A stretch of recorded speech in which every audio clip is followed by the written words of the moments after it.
Bem-vindo aí à nossa terceira aula do curso PC Tecnologia. Meu nome é Bernardo e hoje, na terceira aula, o que a gente vai falar na verdade, não falar, eu vou mostrar aqui as peças do computador, a gente vai explicar uma por uma, que essa era a aula que eu queria ter tido, né? Era o conhecimento que eu queria ter tido quando eu comecei a mexer com hardware, quando eu comecei a mexer com computador.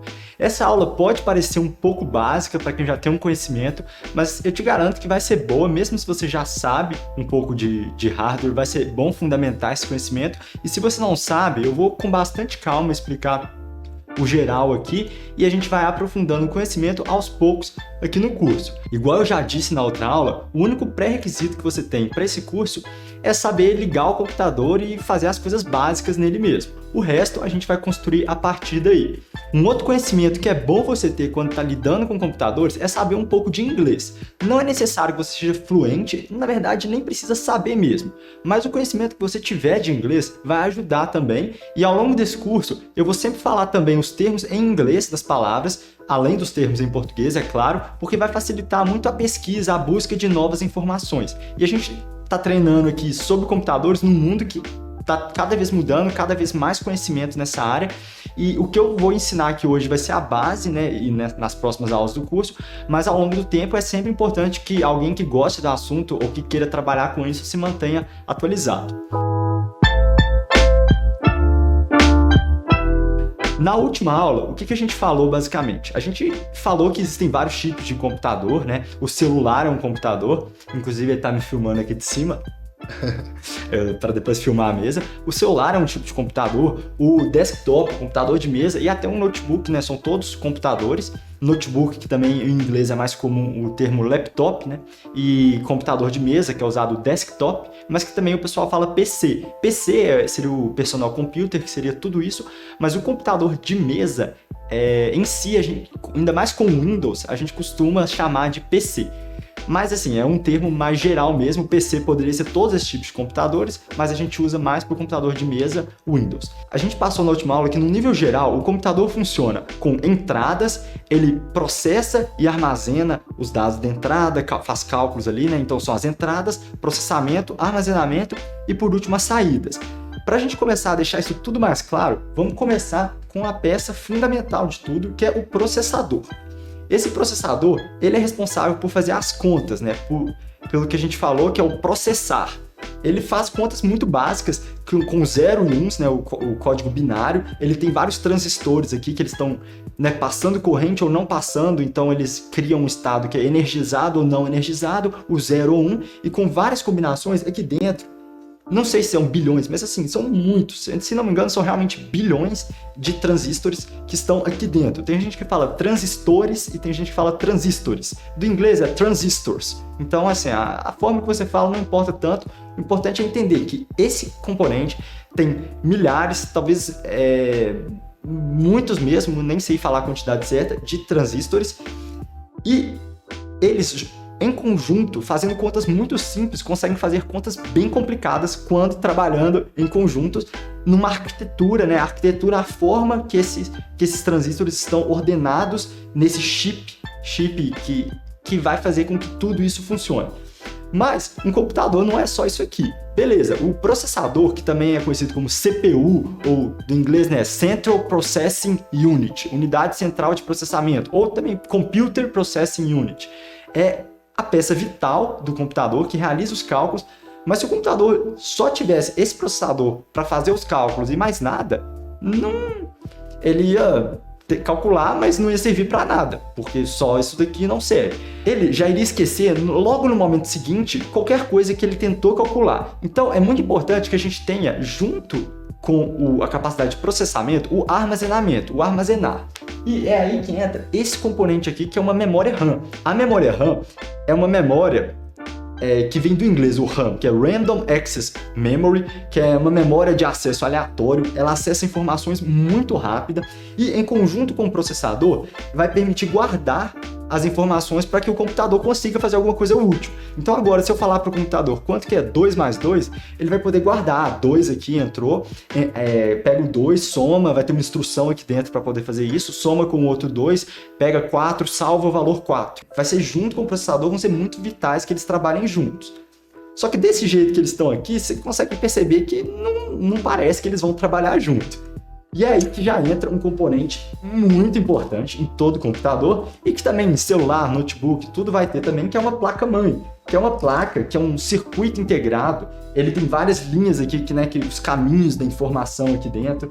E o importante dele aqui, nesse momento, que a gente mostrar, é onde vai o processador. Importante a orientação certa dele aqui. Mas isso a gente vai falar na aula de montagem de computadores em si. Então pronto, aqui a gente já tem o processador, a memória RAM, que vai armazenar as informações, que igual eu disse, é uma memória volátil. Ela acessa informações muito rápido para comunicar com o processador, mas quando o computador desligar, essas informações vão ser todas perdidas. E aí a gente precisa de um outro armazenamento que eu vou falar logo em seguida. Mas por enquanto a gente tem o processador fazendo o processamento, a memória RAM, que vai armazenar as informações de uma forma bem rápida, e a placa-mãe que está fazendo a comunicação dos dois. Só que para isso funcionar, a gente precisa colocar energia nesse computador. Igual eu disse, os transistores que estão no processador precisam de energia, a corrente elétrica passando por eles. E é assim que eles vão conseguir fazer todas as lógicas de 0 ou 1, os caminhos que vão formar os circuitos lógicos que vão permitir com que ele faça todas as operações. Então, para poder fazer isso, precisa de energia. Essa energia vem através de uma fonte. A gente tem aqui um exemplo de fonte e a gente conecta isso no computador.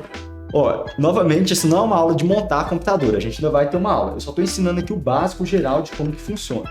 Pronto, agora essa outra parte da fonte a gente liga com cabo de força na tomada e esse computador já estaria com energia. Só que igual eu disse, o problema agora é que ele está ligado, ele está fazendo as informações, está processando, armazenando os dados aqui, só que quando ele desliga, esquece tudo. E para ele não esquecer, para ele guardar as informações, por exemplo, uma foto, uma conta que a gente fez que a gente quer guardar para a próxima vez que a gente for usar o computador, para ele guardar todas essas informações, a gente precisa de um armazenamento. Eu peguei aqui várias formas de armazenamento que a gente tem e elas vão comunicar com a placa-mãe de formas diferentes também. Esse aqui é um cabo, vamos com calma aqui. O mais comum e o mais usual são esses HDs. HDs do inglês é Hard Drive, ou uma tradução para disco rígido. Também pode ser usado o termo HDD. Esse é uma peça que ele vai armazenar as informações do computador em um disco que fica girando aqui dentro. É realmente um disco com uma agulha que pega as informações e a gente consegue guardar coisas que vão ficar armazenadas mesmo quando o computador for desligado. E quando ele ligar, novamente essas informações vão ser recuperadas. A gente tem esse HD, que é o HD de desktop, de computador de mesa, que é o HD de 3,5 polegadas. A gente tem o HD de notebook, que é esse HD menor. Olha só como que ele é bem mais fino, o HD de notebook, porque ele vai num notebook, que ele é muito mais reduzido. O HD de notebook serve também em computador, dá para usar num computador de mesa se eu quiser, tem até as mesmas conexões aqui. Esse HD de notebook aqui, ele é um pouco mais lento que o HD de desktop, ele roda a 5.400 RPM, enquanto esse aqui é a 7.200. Vamos deixar mais claro, é 7.200 rotações do disco por minuto, enquanto esse daqui gira a 5.400 rotações por minuto. Mas isso não é importante agora, esquece, eu vou falar isso na aula de armazenamento em mais detalhe. E mais recente veio os SSDs, que desempenham a mesma função dos HDs, porém, eles são muito mais rápidos para acessar as informações, para tudo. Um SSD, que vem do inglês Solid State Drive, ou Disk, agora esqueci, mas é o SSD, que é disco de estado sólido, acho que é Solid State Disk mesmo. Ele não tem nenhuma parte rotativa, ele esquenta menos, não faz barulho, e ele é usado para guardar as informações também a longo prazo. O computador desliga, as informações continuam nele. Esses três que eu mostrei aqui são do tipo SATA, que eles vão com a conexão de cabo. Então a gente coloca essa conexão nele, um cabo SATA, e vai ligar ele na placa-mãe. Existem outros tipos de SSD, que são SSDs que vão direto na placa-mãe do computador, que é o SSD M.2, que tem o SATA, e o M.2 NVMe. A gente vai ter mais pra frente uma aula só sobre armazenamento, então não preocupa com isso. Então, aqui estamos no nosso computador. Ele já faz as contas, armazena as informações rápidas durante o uso. Quando ele precisa carregar alguma coisa que está guardada, que mesmo desligado ele está usando aqui um SSD, poderia ser um HD também, a placa-mãe faz a comunicação disso tudo e a fonte dá energia para esse computador. O problema que a gente tem agora é que quando a gente ligar esse computador, ele vai começar a esquentar muito, porque o processador vai começar a fazer um tanto de conta que a gente vai pedir para ele fazer.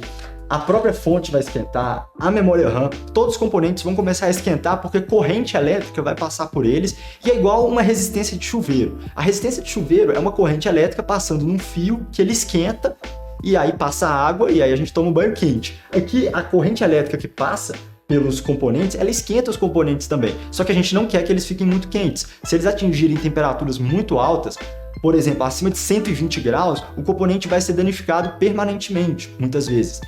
Então, para isso não acontecer, dele esquentar muito, a gente precisa usar ventoinhas e coolers aqui no nosso computador.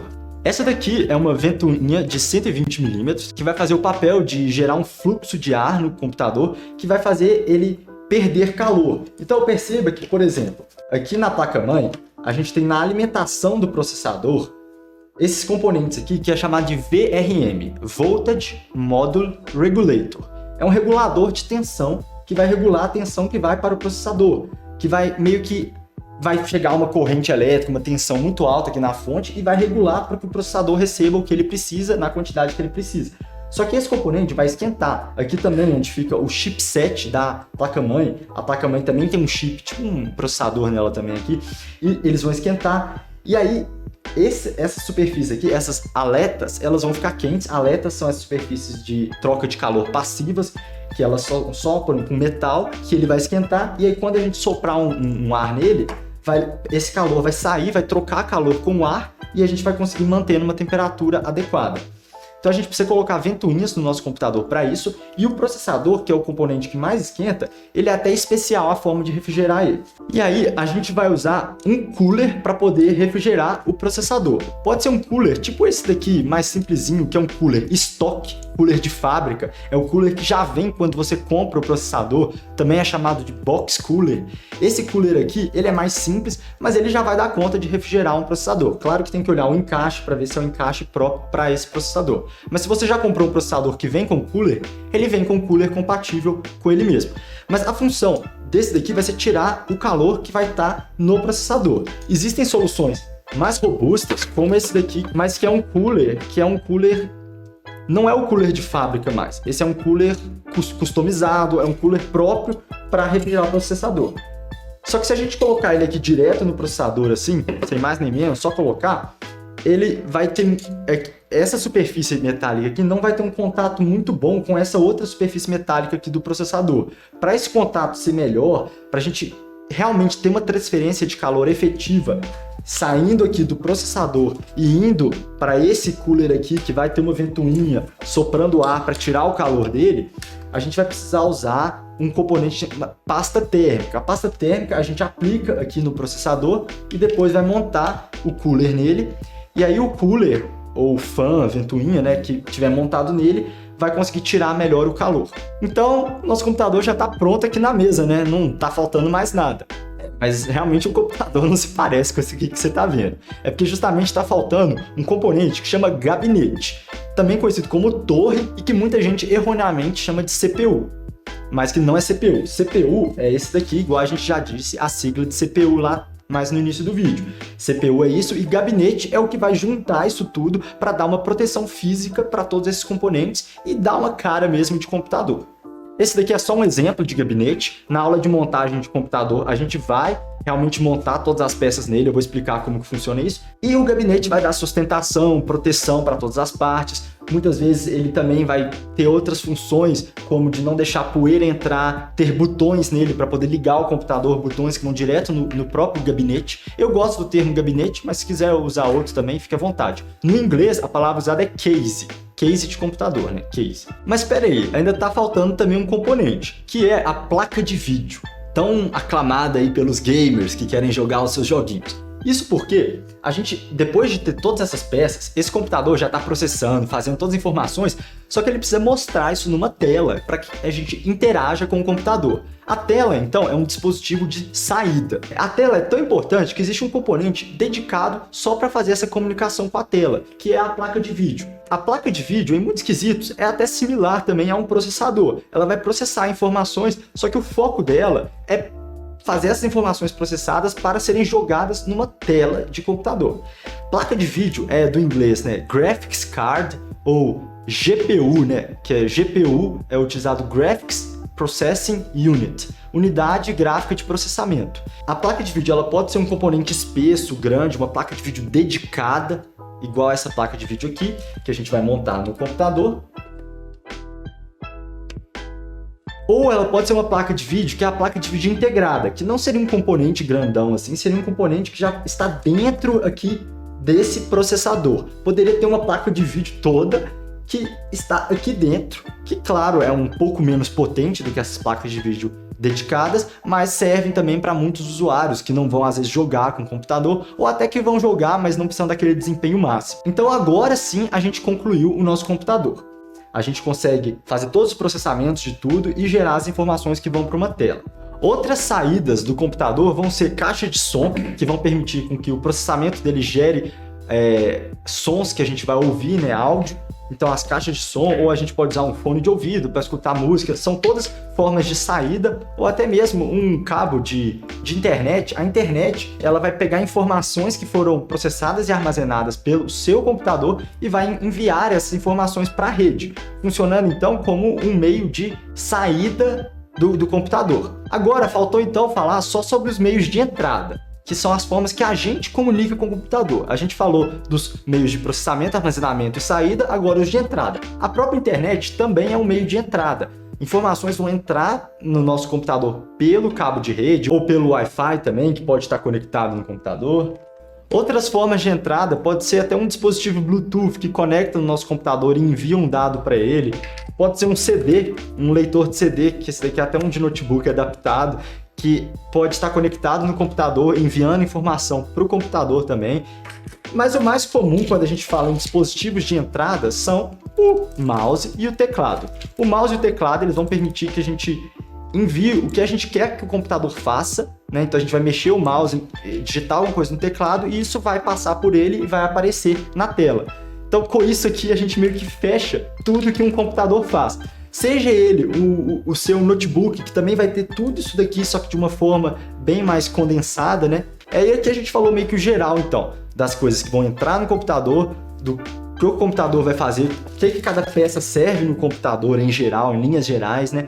E as saídas dele, que vão ser o som, o próprio sinal na internet e uma imagem na tela. Bom, essa aula foi um pouco mais longa, mas eu espero que tenha dado para aprender esses conceitos básicos. E na próxima aula a gente vai continuar, só que agora dessa vez olhando também como que é por dentro de um notebook, para a gente poder fazer uma comparação aí. Então, bora para a próxima aula que eu vou deixar aqui do lado. A gente se vê lá, até mais!